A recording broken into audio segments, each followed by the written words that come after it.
Guy wanted to open a sporting goods store. Restaurant owner next door told this city to rezone it as agriculture. Guy couldn't use land for commercial reasons. Guy complied. Once upon a time there was a man who owned a piece of land next to a thriving restaurant. Now this man had owned the land for a long time, 22 years, and it was undeveloped. He had bought it cheaply, but it had great highway frontage, and he had always dreamed of building a little used cars lot or gun shop on the tract as his retirement pastime. Now, the man had had the tract zoned as a commercial lot when he bought it, but when news leaked about the upcoming development, the restaurant owners petitioned the zoning board to overturn the commercial zoning and reinstitute the original agricultural zoning. By the way, all land in the mythical state of Kentucky is zoned as agricultural by default. This was unfair, illegal, and generally rude, but the restaurateur's brother was the county zoning commissioner, so things naturally turned against our would-be entrepreneur. After fighting the good, clean, play by the rules sort of battle and losing, our would-be entrepreneur gave up. He decided to accept the county zoning. Not to see the tract go idly unused, the enterprising retiree decided to pursue another business venture. He raised hogs. Lots of them. 204, to be exact, on his little 12-acre tract.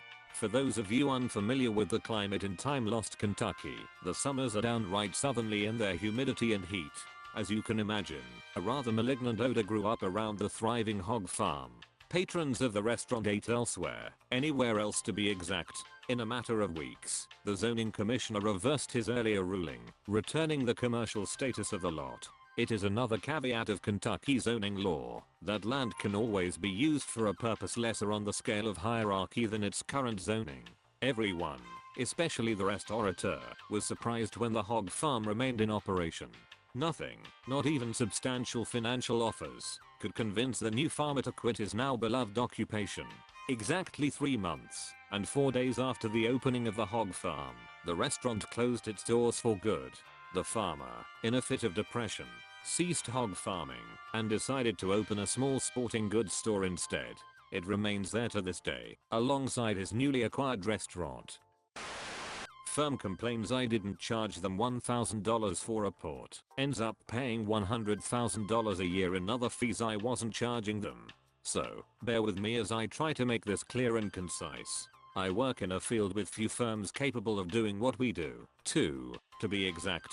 Clients need a lot of custom programming, and the costs to switch providers, that is training thousands of staff, is enormous. All systems are maintained on our end and the client owns none of the programming. They can leave, of course, but none of the custom work goes with them. Clients sign 10 to 15-year deals to provide both sides with comfort/security because of the huge capital investments involved with the massive programming requirements for their systems. These deals are enormous, like $1 million a month kind of billing. Globally, Client X pays something like $3 million a month for our services. So, in short, clients cannot threaten to leave, and we are stuck with each other pretty much no matter what. Anyway, Client X is terrible, mean, vicious and insanely difficult. I forgot to submit the invoice to billing for a report they asked for, that they pay $1,000 every time I run it. Client X calls a meeting to discuss why they weren't charged for this report. For some reason doesn't accept I just forgot to bill it. Tries to make me look incompetent in front of my boss. Didn't work. They demand a billing audit to ensure everything I bill is correct. Their logic is that because I missed a billing, I'm probably overcharging them elsewhere because I'm incompetent, and they will get to lobby for a refund, embarrass me and crow internally about how they got one over on us, the vendor. So I pore over the contract, which is enormous, with a fine-tooth comb. They want super accurate billing. They are going to get super accurate billing. And, surprise, I find a whole bunch of stuff I've been doing for free that's 100% in the contract as a billable item with a specific charge attached. I start invoicing them for everything and send out the next bill, which is $9,000 higher than normal. A meeting gets called. I point out that everything I've billed is in the contract and I tell them that as a customer service gesture I won't bill them for anything going backwards in time, but from now on I have to stick to the terms of the contract. They complain up the chain all the way to CEO and get the same answer every time. It's in the contract. Year 2 of a 12-year deal BTW. In the first year since they started this, I figure I'm at least $100,000 in extra billing they'd never have gotten had they just kept their mouth shut. Don't trust my judgment. Have fun with a $300K fee from your customer. So quick background. I worked for a Korean car manufacturer as a quality control manager for 3 years starting in 2010. My job was to inspect part and make sure that everything was up to snuff before it left a location. This is incredibly important to the story. Cast members, IB idiot boss. He is also Korean with poor English skills, so I will be writing it as he spoke, not trying to make fun of him. My manager. MO. Machine operator. Me. Not even gonna bother. So at a location we produce around 30 different parts that go into the frame of the cars, and most, if not all of these parts are welded by robots. If these robots are not properly maintained, the welds won't hold and the parts will break when small amounts of force are applied, which, as you can imagine, is not something you want to happen on a car. This machine in the story has problems every day and IB doesn't like to deal with it, even though he is the only person that knows how to fix it. While doing my rounds and checking the robots and the quality of the parts, the MO calls me over.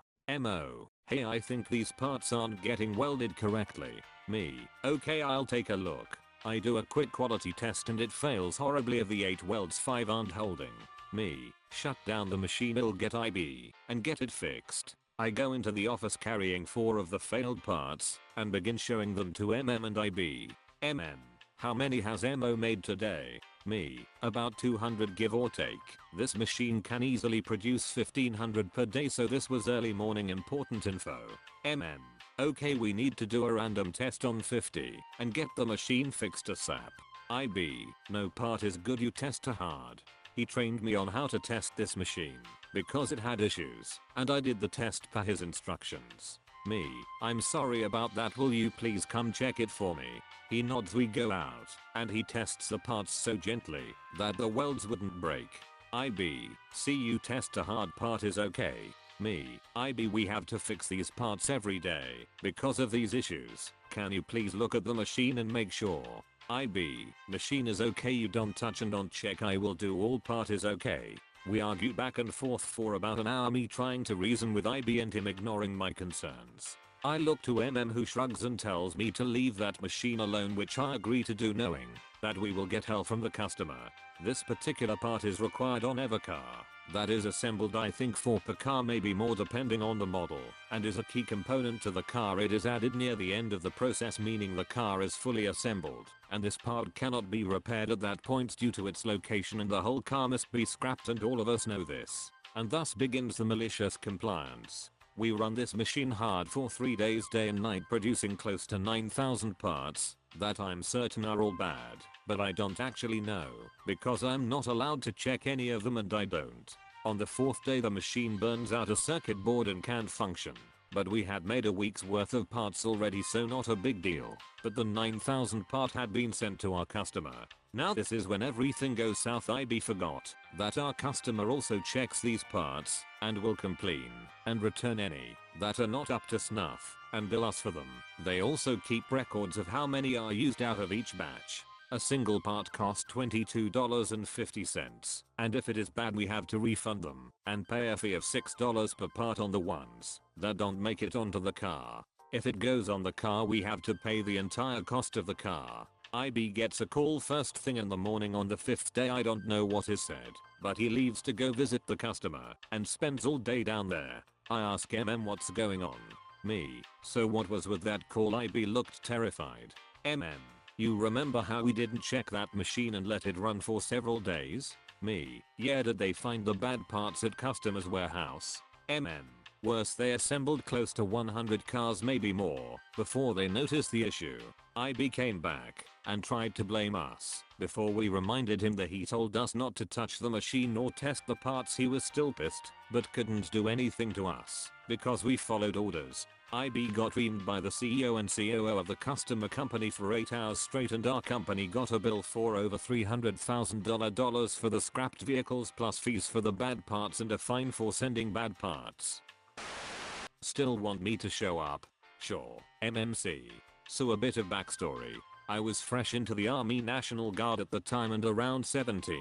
Yes, you can still do that. In the National Guard, we have something referred to as the Recruit Sustainment Program, or RSP for short. You go in once a month for 2 days, do some physical endurance tests, learn some of the very basics, and then go for a mid-level run. Because most of you probably failed the endurance tests, you get thrown into this pretty soon after you sign your contract, and it's mandatory. Important. It's run by the recruiters and typically has around 30 soldiers being directed around by them. You're also encouraged to bring guests, because the recruiters want to try and enlist them too.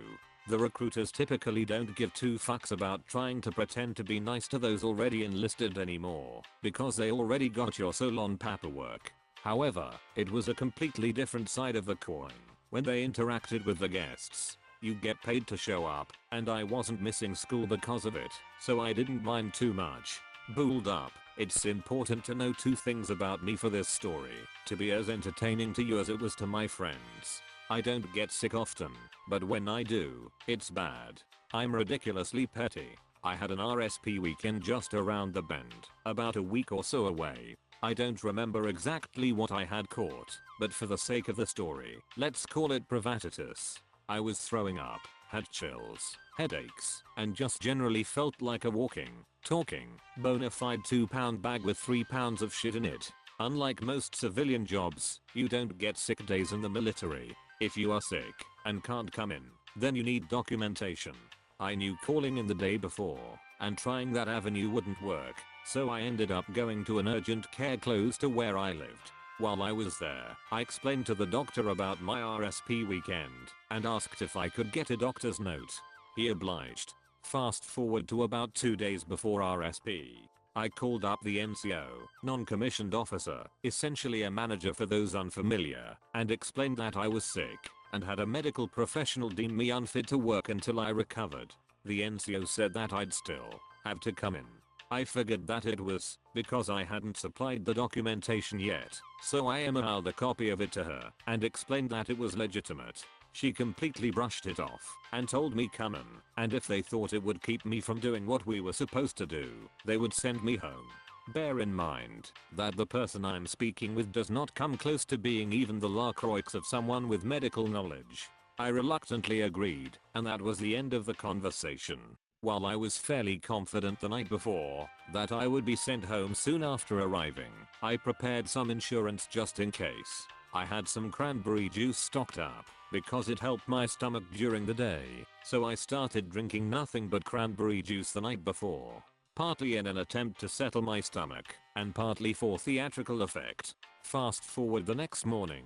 I wake up at about 4:15 AM to get ready for RSP. I shave, put on my uniform, drink some more cranberry juice, and head out the door. I arrived about 15 minutes early. If you're on time, you're late, etc. Signed in, and went to speak with the previously mentioned NCO. She took one look at me, told me that I'm fine, and to get information. The main event. I shuffle over to the now assembling formation and slot myself in. I ended up roughly in the middle, with a person to my front, back, left, and right, all within about 2 feet of me. I knew damn well what was going to happen. I figured once we started moving out and marching to wherever we were going, I'd peel out the side and inevitably have to throw up.